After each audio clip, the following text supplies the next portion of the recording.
Hi అండి. ఈరోజు what I eat in a day చూపిస్తాను, వచ్చేయండి. మార్నింగ్ అయితే బాయిల్డ్ ఎగ్స్ ఇంకా డేట్స్ అయితే తీసుకున్నాను. బాయిల్డ్ ఎగ్ అయితే నేను షూట్ చేయడం మర్చిపోయాను.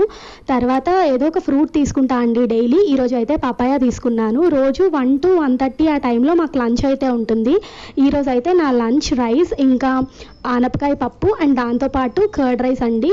రోజుకి కలిపి పెట్టేసుకుంటాము, కానీ ఈరోజు ఎందుకో టైం సరిపోలేక ఇట్లా పెట్టేసుకొని వచ్చేసాను. 4కి ఆ టైంకి చాలా పెద్ద వర్షం పడిందండి. నేనైతే షూట్ చేయడం మర్చిపోయి ఆ తర్వాత కొంచెం వర్షం అయినా పడుతుంది కదా అని చెప్పి షూట్ చేశాను. ఇంతలోగా మా ఆఫీస్ మేట్ పొటాటో బోండా తెచ్చిందండి. అందరం పొటాటో బోండా తినేసాము. మళ్ళీ ఎంత అయితే వర్షం పడిందో అంతే ఎండ మళ్ళీ వచ్చేసిందండి. చాలా ఎండ అయితే వచ్చింది. మళ్ళీ వేడైతే స్టార్ట్ అయిపోయింది 10 మినిట్స్లోనే. ఆ తర్వాత 6:30 to 7 ఆ టైంలోని నేను మా హస్బెండ్ కలిపి ఇప్పీ నూడిల్స్ అయితే తిన్నామండి. చాలా టేస్టీగా ఉంది. నైట్ అయితే ఎగ్ కర్రీ ఇంకా రైస్తో ఫినిష్ చేసేసామండి.